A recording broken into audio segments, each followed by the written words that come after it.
কাল ঢাকায় শুরু হচ্ছে 4 দিনের আন্তর্জাতিক বিনিয়োগ সম্মেলন। অংশ নিচ্ছে চীন, যুক্তরাষ্ট্র সহ অর্ধশত দেশের বড় বিনিয়োগকারীরা। সম্মেলনের পরও যোগাযোগ রেখে বিনিয়োগ প্রতিশ্রুতি বাস্তবায়নে জোর দেবে সরকার। রবিবার রাজধানীর ফরেন সার্ভিস একাডেমিতে সংবাদ সম্মেলনে এসব তথ্য দেন বিডার নির্বাহী চেয়ারম্যান আশিক চৌধুরী। বান্ডেল থাকলে প্রতি সেনমানিতে টাকা বাঁচবে। বিকাশ সেনমানি বান্ডেল কিনে জিতুন প্রতি লেনদেনে। এ বিষয়ে আলোচনা করতে এই মুহূর্তে মিরপুর থেকে আমাদের সঙ্গে যোগ দিয়েছেন বাংলাদেশ বিনিয়োগ উন্নয়ন কর্তৃপক্ষের নির্বাহী চেয়ারম্যান আশিক চৌধুরী। জনাব আশিক চৌধুরী, আপনাকে স্বাগত জানাচ্ছি ইন্ডিপেন্ডেন্ট টেলিভিশনে।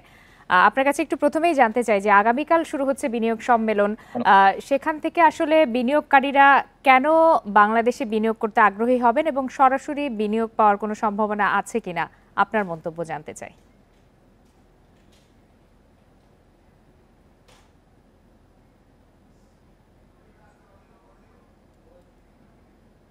দেখেন, আমরা আগেও বলেছি যে এই সম্মেলনটার মূল উদ্দেশ্য আমাদের হচ্ছে যে বাংলাদেশের যে নতুন চিত্রটা, যে 5ই আগস্টের পরে আমরা যে একটা রিফর্মের দিকে এগিয়ে যাচ্ছি, আমরা ইনভেস্টমেন্ট ক্লাইমেটকে ইমপ্রুভ করার জন্য এবং একটা লেভেল প্লেইং ফিল্ড তৈরি করার জন্য সেদিকে এগিয়ে চেষ্টা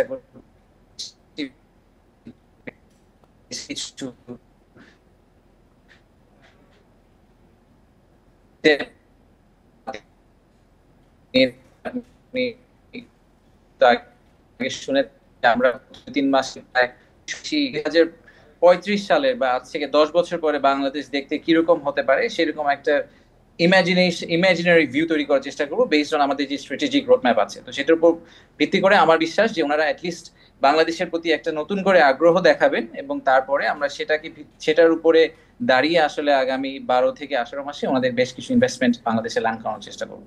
আপনার কাছে আরেকটি বিষয় জানতে চাই যে গত 8 মাসে নতুন বিনিয়োগ এসেছে কিনা বাংলাদেশে এবং দেশের ভাবমূর্তি পুনরুদ্ধারে কতটা বেগ পেতে হয়েছে বা হচ্ছে? গত 8 মাসে নতুন বিনিয়োগের যে চিত্রটা, সেই চিত্রটা আসলে ঠিক আমাদের তার আগের 8 মাসের মতোই। আনফরচুনেটলি আপনারা জানেন যে আমাদের দেশে আসলে টোটাল জিডিপির তুলনায় যে পরিমাণ ফরেন ডিরেক্ট ইনভেস্টমেন্ট আসে সেই সংখ্যাটা খুবই খুবই নগণ্য। তো সেই সেম ট্রেন্ডটা আমরা দেখতে পাচ্ছি কন্টিনিউ করছে এবং আমাদের আসলেই যথেষ্ট বেগ পেতে হয়েছে। একটা বড় আমাদের ক্ষতি হয়েছে আসলে যখন আমরা জুলাই মাসে 7 দিনের জন্য ইন্টারনেট বন্ধ করে দিয়েছিলাম, তখন আসলে যারা বিদেশি বিনিয়োগকারী তাদের বাংলাদেশের অফিসের সাথে যোগাযোগ করতে পারছিলেন না, বাইরের যারা বায়ার আছেন তারা বাংলাদেশের সাপ্লায়ারদের সাথে যোগাযোগ করতে পারছিলেন না। তো সেইটা একটা কনফিডেন্সের জায়গায় বড় ধরনের একটা ডেন্ট করেছে। সেইটাকে রিকভার করার প্রসেস হিসেবেই এবং এফোর্ট হিসেবেই আমরা আবার নতুন করে এই ইনভেস্টমেন্ট সামিটটা করার চেষ্টা করছি।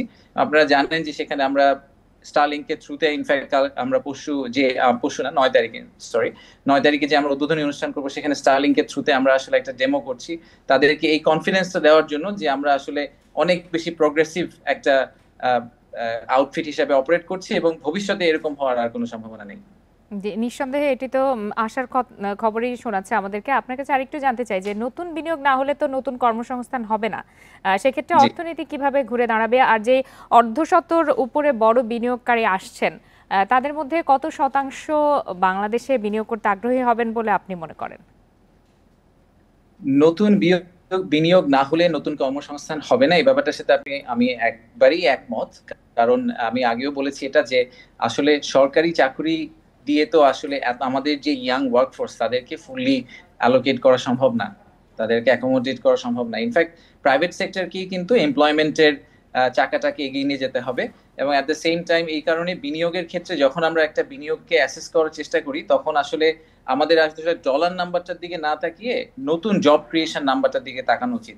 আপনি দেখবেন যে ওয়েস্টার্ন অনেক মার্কেটে ওরা প্রতি কোয়ার্টারলি যখন রিপোর্টগুলো করে তখন কতটা নতুন কর্মসংস্থান হলো সেটার উপর অনেক জোর দেয়। আমরা সবসময় জোর দিই কত টাকার বিনিয়োগ হলো। এই দুইটা জিনিস কিন্তু কমপ্লিটলি ডিফারেন্ট এবং আমাদের দেশ হিসাবে আমাদের যে পজিশন, আমাদের যে ইয়াং ওয়ার্কফোর্স, সেটার কারণে আমাদের আসলে কনসিস্টেন্টলি উচিত কত নতুন জব ক্রিয়েট হলো সেটার প্রতি ফোকাস দেওয়া ইনস্টেড অফ এক্স্যাক্টলি কত টাকার বিনিয়োগ হলো।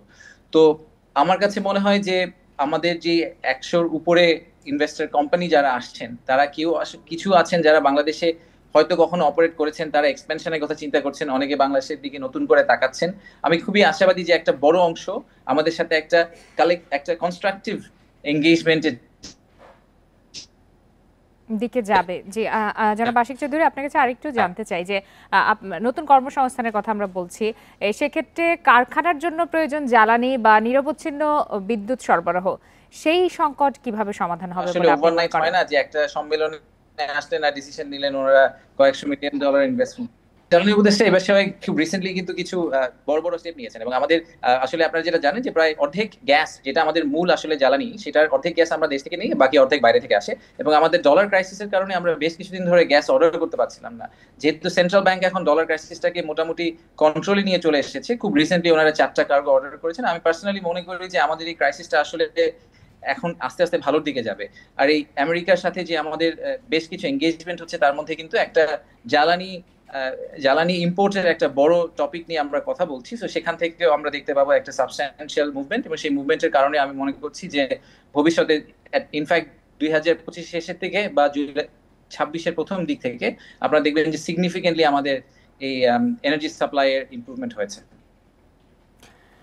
জনাব আশিক চৌধুরী, আপনাকে অসংখ্য ধন্যবাদ আপনার মূল্যবান সময় দেওয়ার জন্য এবং বিষয়গুলো আমাদের সাথে বিস্তারিতভাবে তুলে ধরার জন্য।